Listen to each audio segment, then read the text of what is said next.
আসসালামু আলাইকুম।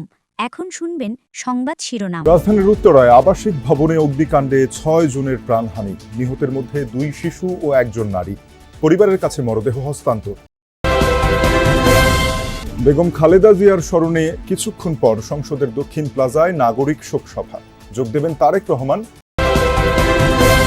কেরানীগঞ্জে ৩ সপ্তাহ পর শিক্ষিকার বাড়ি থেকে মামের অর্ধগলিত মরদেহ উদ্ধার, ৪ জনকে হেফাজতে নিয়ে চলছে জিজ্ঞাসাবাদ। চট্টগ্রামে অস্ত্রবাজি খুনের ঘটনায় নিরাপত্তা শঙ্কায় অনেক প্রার্থী। কুমিল্লায় জুলাই আন্দোলনে থানা থেকে লুট হওয়া চাইনিজ রাইফেল সহ 2টি অস্ত্র উদ্ধার। এতক্ষণ দেখছিলেন সংবাদ শিরোনাম, এখন দেখবেন বিস্তারিত।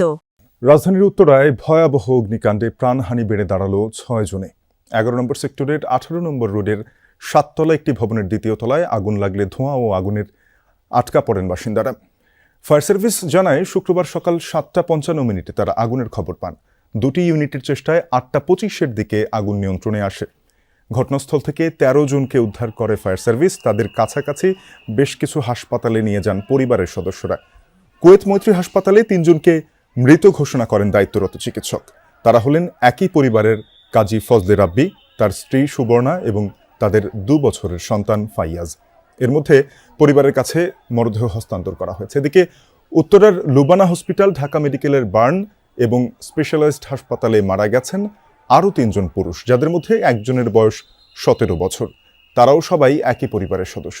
এখনও আগুন লাগার কারণ জানা যায়নি। ঘটনাস্থলে কাজ করছে ফায়ার সার্ভিস। তবে অগ্নিকাণ্ডে পুরো চিহ্ন নাই, যা শুধু হচ্ছে সাফোকেশনের কারণে আসলে মারা গেছে। বাপ ছেলে একসাথে মারা গেছে, আর ফজলে রাব্বি হচ্ছে মারা গেছে। সর্বমোট 6 জন, মানে একই পরিবারের 3 জন, আরেক পরিবারের 3 জন, 6 জন। কারো অভিযোগ না থাকে ঊর্ধ্বতন কর্তৃপক্ষের সাথে আলোচনা করে ঊর্ধ্বতন কর্তৃপক্ষের নির্দেশে পরিবারের কাছে লাশ জিম্মায় প্রদান করছি। উত্তরায় অগ্নিকাণ্ডের বিষয়ে আরও বিস্তারিত জানবো সহকর্মীদের কাছ থেকে। যুক্ত হচ্ছেন আলামিন হক অহন এবং আহমেদ রেজা। শুরুতেই অহন, আপনার কাছে যাব যে ঘটনাস্থলে তো এখনও ফায়ার সার্ভিস কাজ করছে। আগুনের সূত্রপাত সম্পর্কে তারা কোনো ধারণা পেয়েছে কিনা এবং ভেতরে আরও কেউ আটকা পড়ার শঙ্কা রয়েছে কিনা জানাবেন। নিশ্চিত করা হয়েছে, তারপরেও তল্লাশি কার্যক্রম তো চলবেই, সেটি চলছে। একেবারেই শেষ কার্যক্রম এখন সমাপ্ত করা হয়নি। তবে আমি বাসার নিচে আছি, সেই গলিতে আছে। আমি যদি সেই দৃশ্য দেখি, একেবারে শোকে মুহ্যমান এলাকাবাসী। তারা বলছিলেন একটি শুক্রবারের সকালে এত বড় একটি দুর্ঘটনার খবর তারা পাবেন, সেটি তারা কোনোভাবেই কল্পনা করেননি। 5টি মরদেহী গাড়ি এখানে নিয়ে এসে রাখা হয়েছে এবং 6 জনের মৃত্যুর ঘটনা ঘটেছে। আমরা দেখছিলাম এখান থেকে 5 জনের মরদেহ আপাতত আমরা দেখছিলাম নেওয়া হয়েছে। সেখান থেকে তাদেরকে নেওয়া হবে তাদের এলাকায়, নিজ এলাকায়। সেখানেই তাদেরকে দাফনের প্রস্তুতি সম্পন্ন করা হবে। আমরা দেখছিলাম যে শিশু, বয়োবৃদ্ধ, একেবারে যুবক কেউ এই আগুনের লেলিহান শিখা থেকে বেঁচে ফিরতে পারেননি। যে কারণেই এলাকাবাসীও বলছেন সতর্কতা তো আছেও, তারপরে এত বড় একটি দুর্ঘটনা ঘটে গেল। 6 জন মানুষের মৃত্যু, আকস্মিক মৃত্যুতে এলাকাবাসী নামাজের পরে, বিশেষ করে আশেপাশে হচ্ছে মসজিদ রয়েছে, তারা এলাকা ধরেই যাচ্ছিলেন এবং সেই কথাগুলোই তারা বলছিলেন। সেই শোকটি বা কিভাবে সামলাবে সেই পরিবার, 2টি পরিবার একেবারে কি নিশ্চিহ্ন হয়ে গেল এবং সেই কথাগুলোই বলছিলেন। আত্মীয় স্বজন, পাড়া প্রতিবেশী স্বজন যারা আছেন তারা আসছিলেন, অনেকেই সমবেদনা জানাচ্ছিলেন। কিন্তু সেই সমবেদনা, শোক ছাপিয়েও আমরা দেখছিলাম মসজিদ শেষে মুসল্লিরা নামাজ শেষে তারা যেন সেই জনস্রোত এই বাসা মুখী হয়ে গেছে এবং সবাই এসে শোক জানাচ্ছিলেন, বলছিলেন সেই কথাগুলো। এবং আমি বলছিলাম যেমনটি যে 5টি মরদেহবাহী গাড়ি আমার চোখে পড়ছে, অর্থাৎ এই বাসার সামনের যে গলিটি লোকে লোকারণ্য, সেখানে রাখা হয়েছে। এখান থেকেই তাদের নিজের গ্রামের বাড়িতে মরদেহগুলো নেওয়া হবে। 2টি পরিবারের 6 জন মানুষ একেবারেই চলে গেলেন পৃথিবী ছেড়ে এ ধরনের একটি দুর্ঘটনার কারণে এবং এলাকাবাসীর চোখে মুখে সেই আতঙ্কের ছাপও আমরা দেখছিলাম। তবে কেন এই অগ্নিকাণ্ডের ঘটনা ঘটলো সেটি যদিও এখন পর্যন্ত নিশ্চিত হওয়া যায়নি। যদি ফায়ার সার্ভিস নানান সূত্রের কথাই বলছিলেন, সেই সূত্র অনুযায়ী হয়তো তদন্ত হবে। তারপরও তদন্ত কমিটি গঠন কিংবা তদন্ত পাওয়ার পরও দিন শেষে কিন্তু এই মানুষগুলোর জীবন আর ফিরে পাওয়া যাবে না, সেটি বাস্তবতা। সেই বাস্তবতা মেনেই এলাকাবাসী বলছিলেন যে তাদেরকে যেহেতু নিয়ে যাওয়া হচ্ছে, শেষবারের মতো অনেকে দেখতে এসেছিলেন এই এলাকায়, দীর্ঘদিন তারা অবস্থান করছিলেন। এলাকার সাধারণ মানুষ কিংবা আশেপাশের যেসব ব্যবসা প্রতিষ্ঠান আছে সেইগুলোর সঙ্গেও তো তাদের একটা সৌহার্দ্যপূর্ণ সম্পর্কও তৈরি হয়েছিল। সেই সম্পর্কের ছেদ ঘটলো, ইতি ঘটলো, সেই মানুষগুলো এখানে এসেছেন শেষ বিদায় জানানোর জন্য। এবং আমি যেমনটি বলছিলাম, মুসল্লিরা তারা একেবারে জনস্রোত হয়ে গেছে এই সড়কটি, এবং সেই দুঃখের কথা তারা বলছিলেন। যেমন আমি যখন সরাসরি সম্প্রচারে, তখনও অনেকেই বলছিলেন এক পরিবারের 3 জন, অর্থাৎ মৃত্যু তো একজনের হলেও সেটা কষ্টদায়ক, সেটি যখন একই পরিবারের 3 জন কিংবা 2 পরিবারের 6 জনের মতো মৃত্যুর ঘটনা ঘটে, সেটি নিশ্চয়ই হৃদয় বেদরক।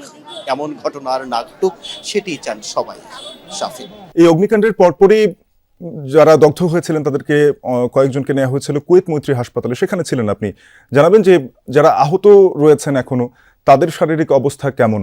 শাফিন, আমি আসলে আপনার প্রশ্নটি ঠিকভাবে শুনতে পারিনি প্রথমত। দ্বিতীয়ত হচ্ছে যে আমি যে স্পটে রয়েছে এবং এখানে কিন্তু প্রচুর মানুষের উপস্থিতি আছে, অর্থাৎ যেখানে আগুনের সূত্রপাত ঘটেছিল, যেখানে আসলে দুর্ঘটনাটি ঘটেছিল, উত্তরের 11 নম্বর সেক্টরে 18 নম্বর রোডের এই বাড়িটিতেই আসলে আপনি এখন এই মুহূর্তে যেখানে দেখতে পাচ্ছিলেন, অর্থাৎ দোতলা থেকে মূলত আগুনের সৃষ্টি হয়, সূত্রপাত ঘটে এবং সেটি পরবর্তীতে ঠিক তিন তলায়, চতুর্থ তলায় এবং পঞ্চম তলায় পর্যন্ত সেই আগুনের ব্যাপ্তি ছড়ায়। আপনি এখন যেমনটি দেখছিলেন, মূলত 2 তলা এবং 3 তলা সেটিকে ক্ষতিগ্রস্ত অবস্থায় দেখা যাচ্ছে যদিও এখান থেকে, কিন্তু সেই যে আগুনের যে প্রকট বা যে ব্যাপ্তি, সেটি কিন্তু চতুর্থ তলা এবং পঞ্চম তলায়ও ছড়িয়ে পড়ে। এবং আমরা যেই 3 জনের মরদেহ কুয়েত মৈত্রী হাসপাতাল থেকে এর আগের সংবাদগুলোতে দেখাচ্ছিলাম, সেখানে কিন্তু তারা তাদের শ্বাসকষ্ট হয়েছে প্রচন্ডভাবে ধোয়ার কারণে, তার এর ফলেই কিন্তু তারা মৃত্যুবরণ করেছে। চিকিৎসকদের পক্ষ থেকেও তেমনটি জানানো হয়েছে। এখানে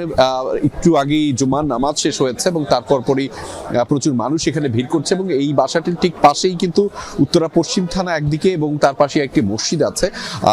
আমি এর আগে সংবাদে জানাচ্ছিলাম, মূলত 2 পরিবারের 6 জন, 3 জন করে সদস্য, তারা কিন্তু প্রত্যেকেই মৃত্যুবরণ করেছেন এখানে, এবং তাদের অবস্থান ছিল 4 তলা এবং 5 তলায়। এবং এর আগে এই পাশেই মূলত যে মসজিদটিতে তাদের মরদেহগুলো সেখানে রাখা হচ্ছে। প্রাথমিকভাবে মূলত এখানে আসলে প্রথমে জানাজা অনুষ্ঠিত হবে এবং তারপরে প্রত্যেকের মরদেহ সেখানে আসলে তাদের নিজেদের গ্রামের বাড়িতে পাঠানো হবে। শাফিন, একটি তথ্য আপনাদেরকে, একটু হালনাগাদ তথ্য একটু জানিয়ে রাখতে চাই যে এই ঘটনার পরপর ফায়ার সার্ভিসের তো বেশ কিছু টিম তারা পর্যবেক্ষণ করেছে। একই সাথে কিন্তু বাংলাদেশ পুলিশের, অর্থাৎ উত্তরা পশ্চিম থানার যে টিমটি সেটি রয়েছে। একই সাথে একটু আগে আমরা দেখছিলাম পিআইবির একটি টিম এসেছে সিআইডির একটি টিম। তারা আসলে বিভিন্ন ঘটনাটি খতিয়ে দেখা হচ্ছে। মূলত এখন পর্যন্ত প্রাথমিকভাবে যে ধারণা হচ্ছে যে গ্যাসের সিলিন্ডার থেকে আগুনের সূত্রপাত হতে পারে। এইটির বাইরে কোনো ধরনের কোনো আলামত থাকে যদি, বা কি পরিস্থিতি থাকে, সেটি আসলে খতিয়ে দেখবার